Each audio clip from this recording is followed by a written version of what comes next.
నల్లేరు పచ్చి మామిడికాయ పచ్చడి ఎప్పుడైనా ట్రై చేశారా? నేనైతే చేశానండి. అసలు నల్లేరు గురించి తెలిసిన తర్వాత చేయకుండా ఉండలేకపోయాను. నల్లేరు చాలా హెల్త్ బెనిఫిట్స్ ఉన్నాయండి. షుగర్‌కి, బీపీకి, వెయిట్ లాస్‌కి, విరిగిన ఎముకలు అతుక్కోవటానికి ఇట్లా చాలా వాటికి ఈ మెడిసిన్ అయితే వాడతారంట. నేనైతే పైన టెర్రస్‌లో ఉన్నది కాస్త తీసుకొచ్చాను. ఇవి చేతులైతే దురద పెడతాయన్నారు. నాకైతే ఏం దురద ఏమి అనిపించలేదు. కట్ చేసి కొంచెం సాల్ట్ వాటర్‌లో వేసాను. కడిగిన తర్వాత కొద్దిగా నెయ్యి వేసి కడాయిలో వేయించుకున్నాను.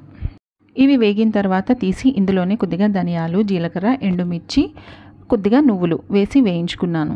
ఇందులోనే కొద్దిగా వెల్లుల్లి, హాఫ్ కొబ్బరి, అలాగే హాఫ్ పీస్ మ్యాంగో కూడా వేసుకున్నాను. చింతపండు వాడట్లేదు. పులుపుకి బదులు నేను మ్యాంగో అయితే వాడుతున్నాను. ఇవి బాగా వేగిన తర్వాత ఒక మిక్సీ జార్లో వేసి పసుపు, ఉప్పు వేసి మిక్సీ చేసుకున్నా.